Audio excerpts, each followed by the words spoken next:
Hello everyone, welcome to my channel Riya's Learnopedia. আমরা যে class শুরু করেছি আজ তার পরবর্তী সেট নিয়ে আলোচনা করব। আর তোমরা যদি এই পিডিএফটা পেতে চাও তাহলে আমাদের টেলিগ্রাম চ্যানেলে জয়েন হতে পারো। টেলিগ্রামে আমি এই পিডিএফ সমেত আরও অনেক কিছু কুইজও দিয়ে থাকি। তো তোমাদের যদি কুইজ অ্যাটেন্ড করবার ইচ্ছা হয় তাহলে আমার টেলিগ্রাম চ্যানেলে পেয়ে যাবে। চলো তাহলে সেটটি দেখে নেওয়া যাক। প্রথম প্রশ্ন, পাঞ্জাব কেশরী নামে কে পরিচিত ছিলেন? লালা হরদয়াল, বিপিন চন্দ্র পাল, লালা রাজপথ রায়, যতীন দাস। উত্তর কি হবে? পাঞ্জাব কেশরী নামে পরিচিত ছিলেন লালা রাজপথ রায়। পরবর্তী প্রশ্ন, হাইকোর্টের অস্থায়ী বিচারপতিদের কে নিয়োগ করেন? রাজ্যপাল, প্রধানমন্ত্রী, মুখ্যমন্ত্রী, রাষ্ট্রপতি। উত্তর কি হবে? হাইকোর্টের অস্থায়ী বিচারপতিদের নিয়োগ করেন রাষ্ট্রপতি। ভারতের হাইকোর্টের অস্থায়ী বিচারপতি এবং অতিরিক্ত বিচারপতি উভয়কেই রাষ্ট্রপতি নিয়োগ করেন। পরবর্তী প্রশ্ন, কোথায় নীল বিদ্রোহের প্রথম সূচনা হয়েছিল? বাঁকুড়া জেলায়, নদিয়া জেলায়, হুগলি জেলায়, মালদা জেলায়। উত্তর কি হবে? নীল বিদ্রোহের প্রথম সূচনা হয়েছিল নদিয়া জেলায়।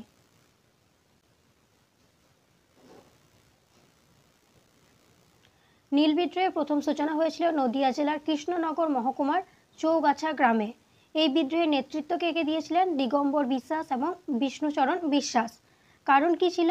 ব্রিটিশ নীলকর সাহেবদের দ্বারা চাষিদের জোরপূর্বক নীল চাষে বাধ্য করা, কম দামে নীল বিক্রি করতে বাধ্য করা এবং এই সংক্রান্ত অত্যাচারের প্রতিবাদে এই বিদ্রোহ শুরু হয়েছিল।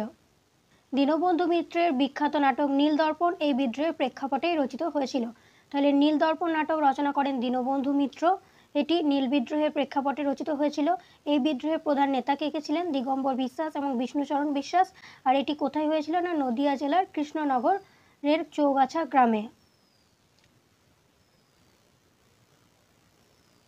পরবর্তী প্রশ্ন, বৈদ্যুতিক বাতি কে আবিষ্কার করেছেন? Newton, madam Curie, Edison, John Dalton. উত্তর কি হবে? বৈদ্যুতিক বাতি আবিষ্কার করেছেন এডিসন। পরবর্তী প্রশ্ন, ভারতের তোতা পাখি বলা হয় কাকে? উত্তর কি হবে? ভারতের তোতা পাখি বলা হয় আমির খুসরুকে।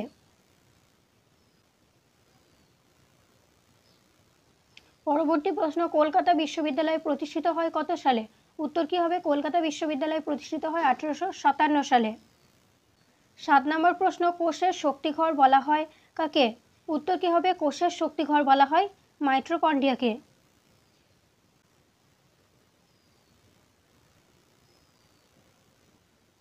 পরবর্তী প্রশ্ন, ভারতে কে মনসবদারি প্রথার প্রচলন করেন? উত্তর কি হবে? মনসবদারি প্রথার প্রচলন করেন আকবর। 9 নম্বর প্রশ্ন, স্কারভি রোগ হয় কোন ভিটামিনের অভাবে? উত্তর কি হবে? স্কারভি রোগ হয় ভিটামিন সি এর অভাবে। পরবর্তী প্রশ্ন, রেনেসাঁস কথার অর্থ কি? উত্তর কি হবে? রেনেসাঁস কথার অর্থ হলো নবজাগরণ। পরবর্তী প্রশ্ন, বৌদ্ধদের প্রধান ধর্মগ্রন্থের নাম কি? উত্তর কি হবে? বৌদ্ধদের প্রধান ধর্মগ্রন্থ হলো ত্রিপিটক। ত্রিপিটক কথার অর্থ হলো তিনটি ঝুড়ি। পিটক শব্দের অর্থ হলো ঝুড়ি। এই তিনটি পিটক কি কি? না সূত্র পিটক, বিনয় পিটক আর অভিধর্ম পিটক।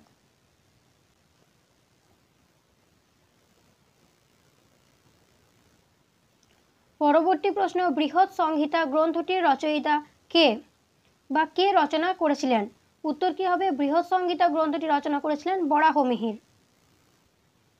পরবর্তী প্রশ্ন, চৈতন্য চরিতামৃত বইটি কে লিখেছেন? উত্তর কি হবে? চৈতন্য চরিতামৃত লিখেছেন কৃষ্ণদাস কবিরাজ। পরবর্তী প্রশ্ন, নিশীথ সূর্যের দেশ বলা হয় নরওয়ে, জাপান, সুইডেন, ব্রাজিল। উত্তর কি হবে? নিশীথ সূর্যের দেশ বলা হয় নরওয়েকে। পরবর্তী প্রশ্ন, ঔরঙ্গজেব পার্বত্য মুশিক বলে অভিহিত করেছেন কাকে? উত্তর কি হবে? ঔরঙ্গজেব পার্বত্য মুশিক বলে অভিহিত করেছেন শিবাজিকে।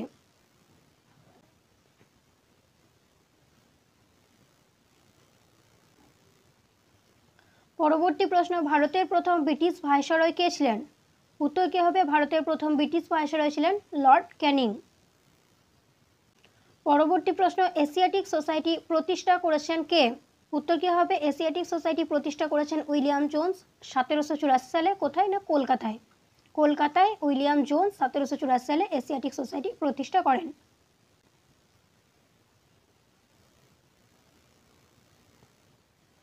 পরবর্তী প্রশ্ন, কত সালে পুনা চুক্তি সংগঠিত হয়েছিল? উত্তর কি হবে? পুনা চুক্তি সংগঠিত হয়েছিল 1932 খ্রিস্টাব্দে। পরবর্তী প্রশ্ন, গান্ধীজি কোথায় প্রথম সত্যাগ্রহ শুরু করেন? উত্তর কি হবে? গান্ধীজি প্রথম দক্ষিণ আফ্রিকায় সত্যাগ্রহ শুরু করেছিলেন।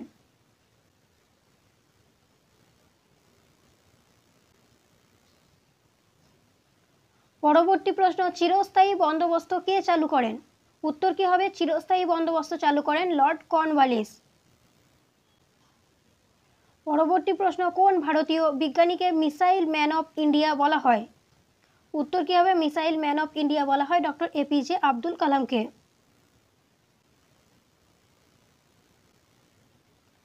পরবর্তী প্রশ্ন, ভারত ছাড়ো আন্দোলন কবে শুরু হয়েছিল? উত্তর কি হবে? ভারত ছাড়ো আন্দোলন শুরু হয়েছিল 1942 সালে। এই সময় মহাত্মা গান্ধী নেতৃত্ব দিয়েছিলেন। মহাত্মা গান্ধীর এই সময় নেতৃত্বের স্লোগান কি ছিল? না করেঙ্গে ইয়া মরেঙ্গে, ডু অর ডাই। পরবর্তী প্রশ্ন, আর্থিক জরুরি অবস্থা সংবিধানের কোন অনুচ্ছেদে উল্লেখ আছে? উত্তর কি হবে? আর্থিক জরুরি অবস্থা উল্লেখ আছে 360 নম্বর ধারায়। পরবর্তী প্রশ্ন, সিন্ধু সভ্যতার প্রধান বন্দর নগর কোনটি? উত্তর কি হবে? সিন্ধু সভ্যতার প্রধান বন্দর নগর হলো লোথাল। পরবর্তী প্রশ্ন, নাসার সদর দপ্তর কোথায়? উত্তর কি হবে? নাসার সদর দপ্তর ওয়াশিংটন ডিসিতে অবস্থিত। পরবর্তী প্রশ্ন, হুমায়ুন নামা কে রচনা করেন? উত্তর কি হবে? হুমায়ুন নামা রচনা করেন গুলবদন বেগম। গুলবদন বেগম ছিলেন মুঘল সম্রাট বাবরের কন্যা। পরবর্তী প্রশ্ন, ভারতে কোন মাসে দিনের দৈর্ঘ্য সবচেয়ে বেশি? অর্থাৎ ভারতে কোন মাসে দিনের দৈর্ঘ্য বেশি হয়? উত্তর কি হবে? জুন মাসে দিনের দৈর্ঘ্য বেশি হয়। পরবর্তী প্রশ্ন, কে সত্যশোধক সমাজ প্রতিষ্ঠা করেন? উত্তর কি হবে? সত্যশোধক সমাজ প্রতিষ্ঠা করেন জ্যোতিবা ফুলে। পরবর্তী প্রশ্ন, কোন গ্রহকে বামন গ্রহ বলা হয়? উত্তর কি হবে? বামন গ্রহ বলা হয় প্লুটোকে।